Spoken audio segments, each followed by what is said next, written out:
A man woke up to find a tiger lying next to him. He sat up, stunned for a few seconds, thinking it must be a hallucination. Then the tiger lifted its paw.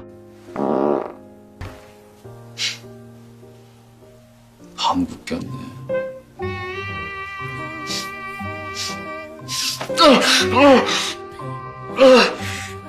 George felt something was off. Driven by a tipsy courage, he got up and left. It turned out this tiger was named Jenny. She also had a 699-year-old fairy mother and an older brother, a blue dragon, still unhatched inside an egg. The fairy was convinced George was her husband reincarnated. Before heading out, she told Jenny to take care of her brother. But right after their mother left, Jenny took the egg out and started playing with it like a ball. Then the doorbell rang. It was Edward, George's student, coming to give Jenny a gift. 선물! 아저씨! 대박! 고마워! 나 상자 진짜 좋아하는데! 선물은 이건데.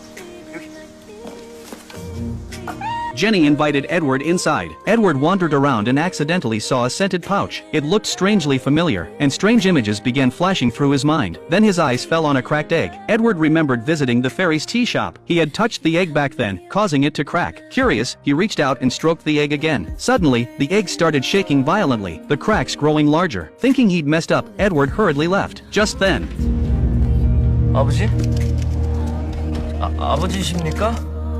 one day, Edward was out shopping with the fairy. A couple nearby began whispering and pointing, because in their eyes, the fairy looked like an old lady. To avoid awkwardness, Edward took her into a clothing store. The owner naturally recommended a bunch of elderly-style clothes, much to Edward's dismay. In his eyes, the fairy looked utterly strange in those outfits. But then he suddenly realized something. Why did the fairy appear as a young woman only to him? Watching her from behind, fragments of memories from a past life kept surfacing in his mind.